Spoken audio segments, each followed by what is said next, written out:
My name is Manella. I was at the store when I saw people acting like lunatics, grabbing everything off the shelves. It felt strange, but I didn't think much of it. On the way back, I noticed way more ambulances than usual. At that time, I had no idea that danger was quietly closing in on me. I grabbed some supplies and went home.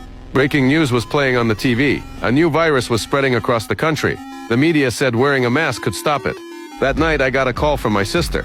She works in the government, so she knew more than most. She told me the virus was far more serious than anyone realized. The government had already built a shelter. She told me to find her as soon as possible. I immediately booked a flight out of town. But while I was waiting to board, the check-in system crashed. Then the airport announced that all flights were canceled. I thought they were lying. Suddenly, everyone's phone lit up with an emergency alert. The virus had spread. The entire country was now on lockdown. No one could get in or out. I panicked and called my sister. She told me to go home and wait. She would send someone to get me. With no other choice, I followed the crowd, but the roads were blocked. I abandoned my car and started walking.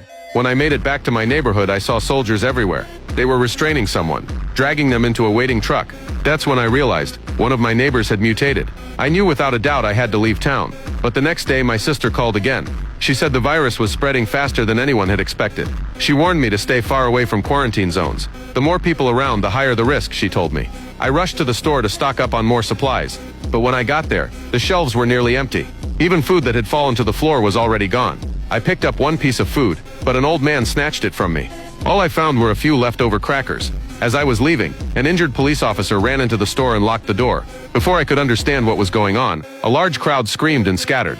Another officer was attacked by an infected.